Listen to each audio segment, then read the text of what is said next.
Kita sapa dulu Om Alan yang sudah bergabung. Om Alan, selamat pagi. Pagi semua. Selamat pagi. Om Adli. Iya. Gimana kabar? Sehat? Kabar baik. Alhamdulillah. Om Alan, gimana rencana akhir tahun? Rencana akhir tahun juga nemenin Mas Andri dan Mas Fadli siaran. Mantap. Luar biasa. Ini salah satu bentuk bela negara. bentuk bela negara. Benar. Ngomong kita warna bajunya seragam lihat di layar. Baru nyadar. Di tengah-tengah hitam sendiri Ini ya. sandwich nih. Ini chemistry yang nggak sengaja terbentuk. Woi, sedap. Bujanggal. Iya. Om Alan ini bujanggal. Pujanggal.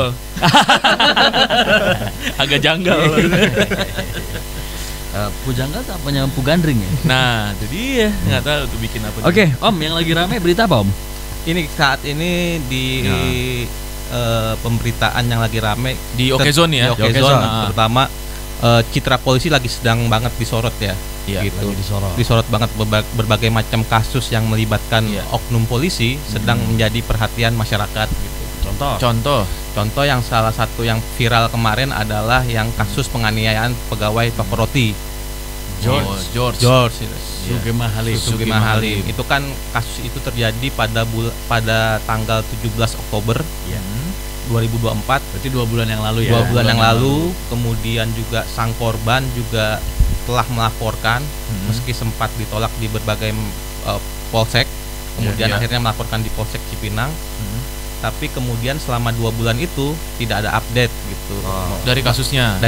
Bahkan sempat ditipu oleh oknum pengacara yang diduga melibatkan para oknum itu gitu. Jadi dia mau membela tapi ternyata si korban ini udah jual motor gitu dan menghilang. Nah, kemudian setelah beberapa minggu ini viral di Twitter, X ya sekarang, X itu nggak pakai Tarzan ya? Nggak pakai Tarzan. Tahu banget kayaknya. Orang cuma ngomong Tarzan doang. Kemudian polisi baru bersikap, kemudian menangkap George di kawasan Sukabumi ya gitu. Ketika mau ke Sukabumi gitu. Itu lagi ngapain di Sukabumi? Bukan lagi liburan sama keluarganya bukan sih? Bukan, di sebuah penginapan ya. Di penginapan ya. Gitu. Oke. Kan videonya juga video penangkapannya juga rame juga kan di X itu kan. Itu Jackie Chopper ya kalau nggak salah. Jackie Chopper, Bang Jack ya. Yang pirang-pirang itu ya. Ya, itu kenapa katanya harus pergi ke Sukabumi? Ya memang rencana untuk melarikan diri kan gitu. Kan nah ini yang kemudian menjadi pertanyaan kita semua selama 2 bulan ini, apa yang terjadi gitu. Kenapa kasus seperti ini prosesnya lambat. Karena apa? Karena orang tua pelaku kan juga sebenarnya mendukung si korban ini kan gitu untuk melaporkan gitu. Tapi kemudian dengan embel-embel mengaku ahli kebal hukum segala macam, kemudian 2 bulan ini lolos gitu. Berarti kalau orang kebal hukum dia ngomongnya sambil gini ya, gua kebal hukum. Nggak mempan gitu. Nggak mempan. Akhirnya polisi membuktikan bahwa dia tidak kebal hukum, kita ringkus gitu. Oke. Terus dibilang miskin juga katanya ya? Miskin, itu juga menjadi. Berarti kayak Speed dong ya? So Speed kan di Indonesia ngomong gitu. Miskin minggir gitu. Iya. Terus lambatnya polisi menangkap George ini juga menjadi perhatian dari salah satu anggota DPR gitu yang juga mantan polisi, Bapak Rihwanto. Itu juga mempertanyakan kenapa meskipun awalnya sempat mengapresiasi, kemudian juga mempertanyakan kenapa istilah no justice no viral ini kembali ramai. No viral no justice, Pak. No viral no justice ini kembali ramai gitu. Harusnya polisi yang mendapatkan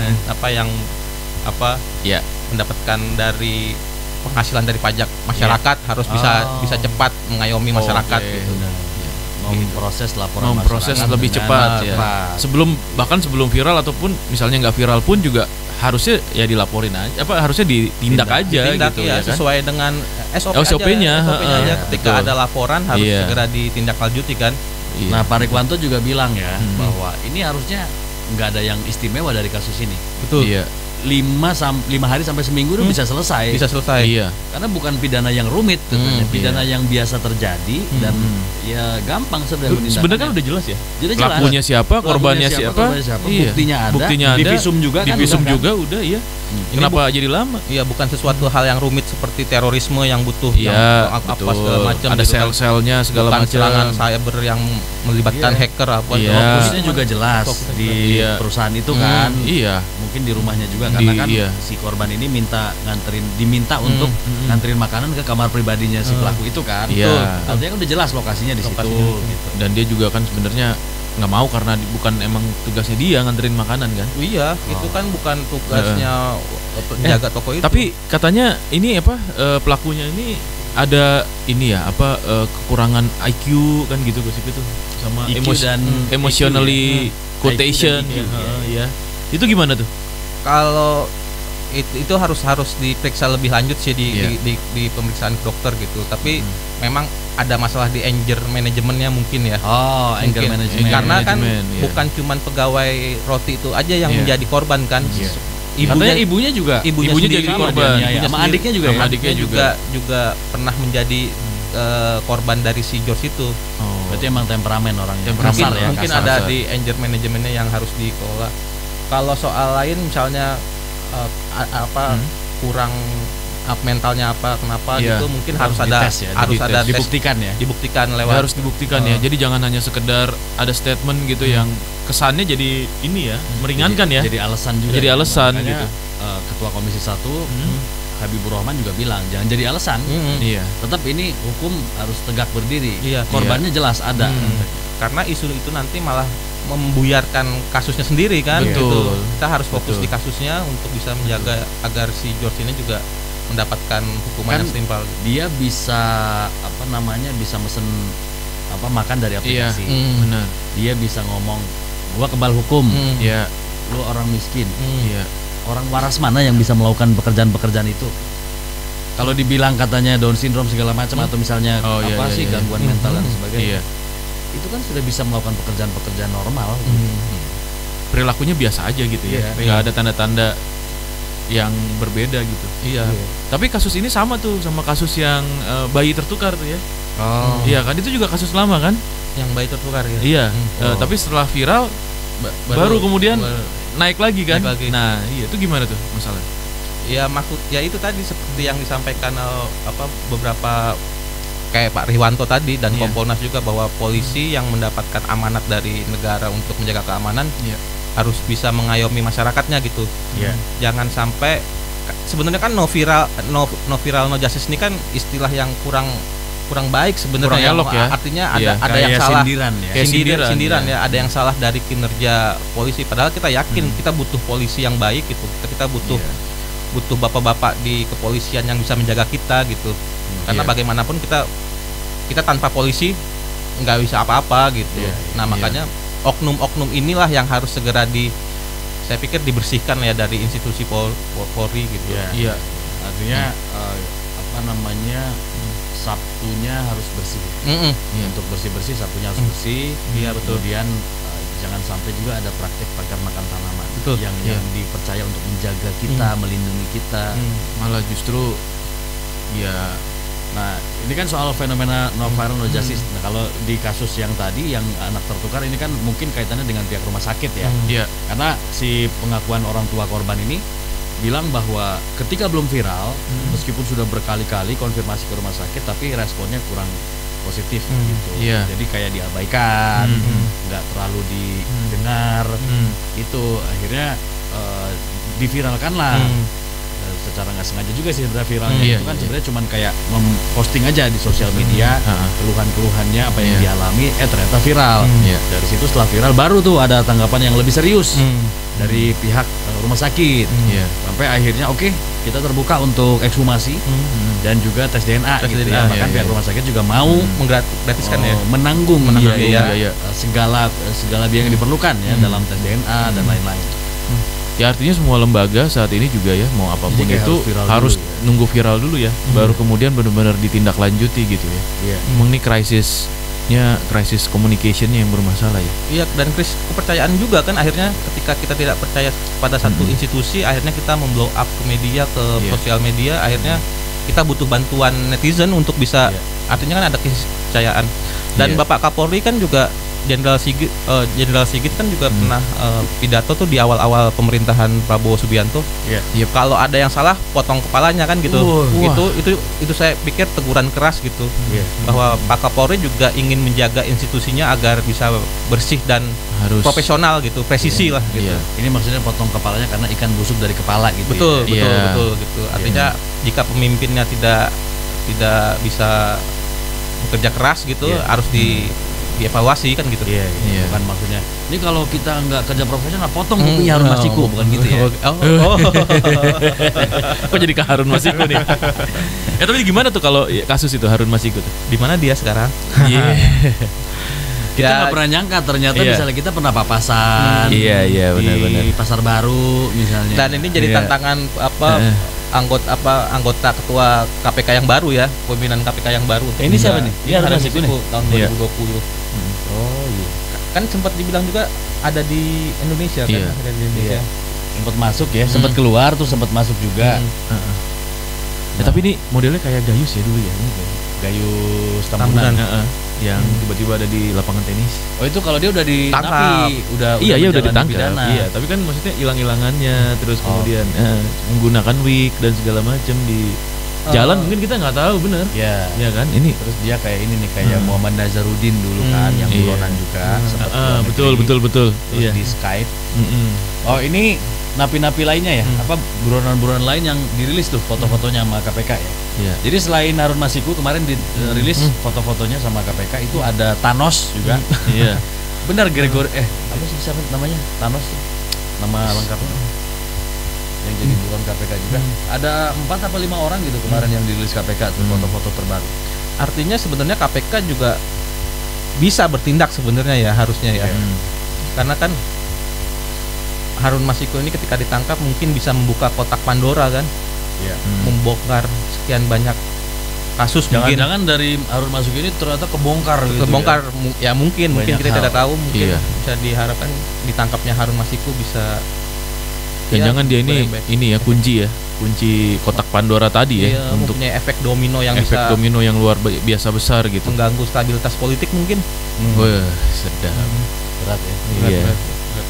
Ini pasti ada konspirasi di balik ini. Konspirasi Wahyudi. Oke, kita tunggu ya seperti apa keseriusan dari penegak hukum dan KPK dalam hal ini untuk menangkap Harun Masiku dan buronan-buronan lainnya yang ternyata sekarang sudah tidak ada pencekalan lagi karena memang sudah habis masa berlaku pencekalannya ke luar negeri. Tapi sudah masuk red notice kan? Berarti sama The Rock tuh, Dwayne Johnson sama Mas Scarlett Johansson. Betul, film itu Pak. Nonton lagi saya. Karena tadi kita ngobrol juga di Gereja Topik Pagi. Ini sebenarnya butuh keseriusan aja soal mau atau nggak mau nangkep. Betul. Pasti bisa ya. Pasti bisa. Saya pikir kalau bisa apa nggak bisa sebenarnya. Tinggal ada kemauan itu. Sekarang kan zaman udah canggih ya. Kan zaman sebelum canggih pun yang namanya penjahat nih hari ini melakukan perampokan atau pembunuhan di Jogja, besoknya dia lari ke Medan pun bisa ditangkap dalam waktu 3 hari. Itu belum ada teknologi CCTV. Apalagi sekarang CCTV di mana-mana. Betul. Pelacakan itu saya pikir juga hal yang mudah lah bagi para institusi kan. Iyalah. Oke, kita tunggu aja ya seperti apa keseriusan sampai Harun Masiku benar-benar ditangkap. Nah, kembali soal no viral, no justice ini, satu sisi ini menjadi sebuah keuntungan bagi masyarakat. Adanya internet, adanya sosial media. Ketika laporan tidak ditanggapi, ketika kita tidak mendapatkan keadilan, ada satu saluran atau satu sarana, satu media untuk bisa ditanggapi karena dengan bantuan netizen ya. Apa kabarnya dulu misalnya nggak ada sosial media, jadi ya udah begitu aja terima apa adanya gitu. Sampai orang bilang udahlah kita kalau miskin nggak usah berurusan lah dengan hukum, nanti berat nanti mencari keadilan. Nah, tapi dengan ongkosnya mahal kan, gitu kan. Dengan adanya platform, dengan adanya perkembangan zaman, adanya sosial media, ini menjadi satu keuntungan ya bagi masyarakat punya saluran untuk bisa mencari keadilan. Tapi di sisi lain ini kan harus jadi ini juga bahan evaluasi ya. Betul. Menjadi perhatian serius gitu. Kenapa harus nunggu viral dulu, harus nunggu rame dulu, baru ditindaklanjuti. Dan kadang-kadang akhirnya di sosial media tuh lihat komen-komen netizen bilang, ayo netizen gerakan jari-jarimu untuk membantu Pak ini. Do your magic. Do your magic. Iya kan kayak gitu benar. Kayak termasuk kemarin tuh yang ada driver online ya kalau nggak salah ya, yang melaporkan pembunuhan yang dilakukan oleh polisi, malah dia jadi tersangka. Dia jadi tersangka. Iya, benar-benar. Ada pemberitaan, terus saya baca tuh komen-komennya. Komennya rata-rata gitu. Ayo netizen, kata do your magic. Do your magic, iya. Netizen kita tuh kompak gitu. Dan solid ya untuk hal-hal tertentu gitu. Solid. Luar biasa nih. Emang nih kader partai kayaknya nih, Om Fadli.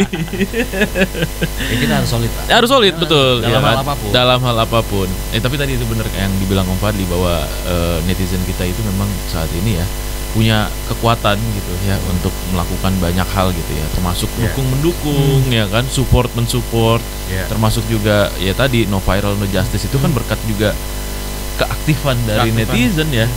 Kalau nggak gitu kan nggak kelihatan. Mantan Menko Polhukam kita Mahfud MD kan juga sempat bilang kan masyarakat desa gitu takut melapor karena ada istilah kehilangan kambing nanti malah kehilangan sapi gitu kan. Gitu. Jadi artinya memang hal-hal seperti itu masih menjadi perhatian kita sih. Banyak yang takut melapor, enggan melapor karena enggan melapor ya. Malas berurusan lah dengan gitu. Birokrasinya ya. Prosesnya panjang. Dengan gitu prosesnya panjang, makan waktu, tenaga iya. Nggak selesai. Nah, kan? Belum tentu selesai juga gitu ya. Ya. Selesai belum tentu adil juga ya. Iya. Malah jadi korban lagi. Berat sih untuk berperilaku adil tuh Pak. Ini sedap ya. Utama. Iya, betul. Untuk waktu poligami ya. Lancar banget. Cepet banget ya. Langsung tercerahkan ya. Iya. Spiritualnya dapat memang. Iya bener. Mas Camar, gimana? Udah izin belum? Kayaknya dapat ilham dari sana nih. Belum izin. Oke, ini ada komen nih dari Bu Ica Lumua, selamat pagi. Korban penganiayaan anak bos toko roti mengungkap 2 kali laporan polisi ditolak, sempat ditipu pengacara. Terus ada anggapan orang miskin dilarang lapor polisi. Ini kasus-kasus seperti ini banyak. Ya mungkin nggak terekspos saja ya. Betul. Mungkin sebenarnya banyak gitu. Banyak. Oke. Ada juga dari 0812 sekian dari Pak Rohman Pratama. Harun Masiku itu hanya beda-beda tipis dengan beras pandan wangi. Apa tuh? Apa bedanya? Bedanya apa, Pak? Sama-sama wangi. Susah dicari. Padahal ada. Ada yang nimbun berarti ya. Iya. Pandan wangi kena pajak 12% nggak sih? Oh, premium masuk ya. Iya. Kamu makan apa, Mas? Nasi aking. Itu rajanya nasi loh. Iya. Nasi aking. Iya, benar. Iya. Rajanya nasi. Ada Pak Yongki, masa orang Down syndrome bisa mikir melarikan diri? Betul. Masuk akal. Ada Pak Benri, toko roti apa ya miliknya George? Ada. Linda Yes ada Pak namanya. Apa? Dia udah ngasih statement loh. Sudah. Iya kan? Dia mendukung upaya polisi penyelidikan. Kalau orang tuanya sih fair ya, fair. Iya. Karena orang tuanya juga sama sekali nggak mendukung juga perilaku anaknya ya. Dan menegaskan bahwa si pelaku ini bukan bagian manajemen dari toko roti tersebut. Ya cuma anak aja gitu. Anak aja, iya. Keren loh, ibunya emang harus begitu ya. Anak salah walaupun kita sayang harus ada tindakan. Ya masalahnya apalagi merugikan orang lain. Iya, dan penghasilan keluarganya dari toko itu, Pak. Dan katanya langsung sepi loh. Nah, gitu. Iya makanya. Jadi toko roti langsung sepi, bahkan sempat digeruduk juga sama kelompok buruh ya, kelompok pekerja yang bentuk solidaritas terhadap karyawan ya, karyawan. Pasti efeknya ke situ merupakan pekerja. Oke. Kemudian ada juga dari Pak Bowo di Gunung Kidul. Untuk aksi bela negara di Jogja, tiap jam 10 lagu Indonesia Raya dikumandangkan di bandara, stasiun, radio, dan instansi pemerintahan lainnya. Jadi sekarang memang udah serempak ya. Serempak. Dikumandangkan lagi. Kalau yang di bandara mungkin sudah lama juga tuh yang Om Fadli itu. Oh iya. Saya waktu masih di lapangan tuh ketika di bandara Jogja itu jam 10 memang sudah lagu Indonesia Raya gitu. Indonesia Raya. Cuman memang di bandara aja waktu itu, di bandara aja.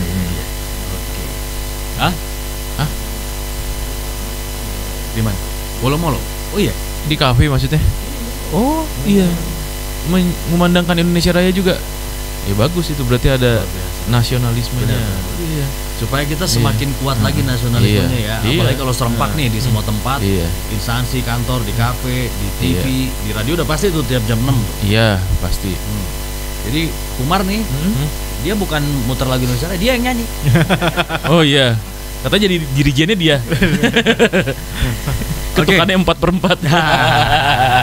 Bapak mantan supir angkot ya? Iya betul. salah. Ada Pak Norman Mulyadi, selamat pagi. Harun Masiku itu ada dan sebenarnya sudah terdeteksi, khususnya oleh pemerintah yang lalu. Tapi ya dia itu tampak seperti dijadikan sandera yang memang belum dibuka. Salah satu sandera untuk keperluan tertentu buat satu partai politik. Atau mungkin juga terkait dengan pihak lain yang dianggap berbahaya buat pemerintah, jadi dia ditahan dulu. Di era pemerintah saat itu, semua lawan bahkan calon lawan politik dijadikan sandera-sanderaan, sangat tidak sehat bagi demokrasi. Katanya emang gitu ya. Jadi pejabat-pejabat yang punya kasus nggak ditindak biar aja, jadi bahan sanderaan aja. Iya, sandera politik namanya. Ada peribahasa lama kan, setiap politisi memegang kartu asnya lawannya masing-masing kan. Jadi saling menyandra deh. Jadi ya. mungkin ya. Jadi mungkin ya bisa jadi. Kartu joker siapa yang pegang kartu joker? Gak ada yang punya kayaknya. Gak ada yang punya. Kan kalau main apa namanya? Main apa sih? Remi. Gak dipakai kan ya? Remi dipakai justru. Oh ini tahu nih dia. Yang nggak dipakai tuh main apa mas? Yang nggak dipakai kartu joker. Main hati. Main tepuk tangan. Main tepokan. Oke, ini dari Pak Ngatimo. Kalau mancing termasuk bela negara nggak ya? Saya tiap Sabtu Minggu mancing. Oh mancing. Iya. Mancingnya harus ikan lokal pak. Kalau mancingnya ikan lokal itu ada salah satu bentuk bela negara. Ya kalau mancing sambil bayar pajak dia dari handphone bisa. Bela negara. Iya. Mancing sambil nyanyi Indonesia Raya. Bela negara, betul. Tapi pernah lihat nggak tempat mancing di pemancingannya itu ada biduannya pak? Iya. Ya. DJ pak sekarang. Ya. Asli. Itu padahal katanya orang mancing nggak boleh berisik ya? Iya kan ikannya kaget ya. Itu nggak ngaruh kali pak. Soalnya sekarang ada dangdutannya tuh. Iya beneran. Iya itu tuh mungkin lagi itu tren. Penglarisnya kali. Enggak lagi tren itu. Apa tuh Mas Jamal? Umpan. Oh jokinya. Cewek tuh. Joki kail. Di tempat pemancingan ada LC-nya juga. Ada LC-nya. Kayak di golf parah ya. KD gitu. Parah. Di mana adanya? Itu indoor ya pancingannya? Ada ruangan-ruangannya berarti. Kolamnya cetek lagi, jangan-jangan private. Kolamnya private. Kolamnya cetek. Dari kemarin loh. Ini kayaknya kita harus berangkat nih. Ayo berangkat. Bahaya. Oke. Om Alan, siap. Sebelum kita tutup, mungkin ada info apa lagi yang pengen disampaikan? Ya. Apa isu-isu yang menarik Om Alan? Isu-isu yang menarik di OK Zone ya, di OK Zone. Sebentar saya cek ya. Iya. Isu yang menarik ada isu Anies Baswedan bakal dipinang diminta untuk menjadi ketum P3. Itu terpopuler di OK Zone gitu. Wah. Terus juga persiapan timnas jelang lawan Vietnam Filipina itu menjadi topik yang menarik di OK Zone, masih menjadi terpopuler. Hari Sabtu ya mainnya ya. Hari Sabtu tanggal 21 ya. 21. Kita harap sih setelah 3 match kemarin agak sedikit goyang mungkin ya. Di match lawan Filipina ini bisa memberikan hasil terbaik. Amin. Jangan sampai nanti kita lolos Piala Dunia tapi Piala AFF nggak lolos sampai fase gugur. Iya. Benar. Gitu, ya. Oke, kalau begitu. Om Alan, thank you ya. Siap. Thank you Om Alan. Thank you Om Fadli. Dan demikian tadi kebersamaan kita di pagi hari ini, sampai ketemu lagi di Morning Show.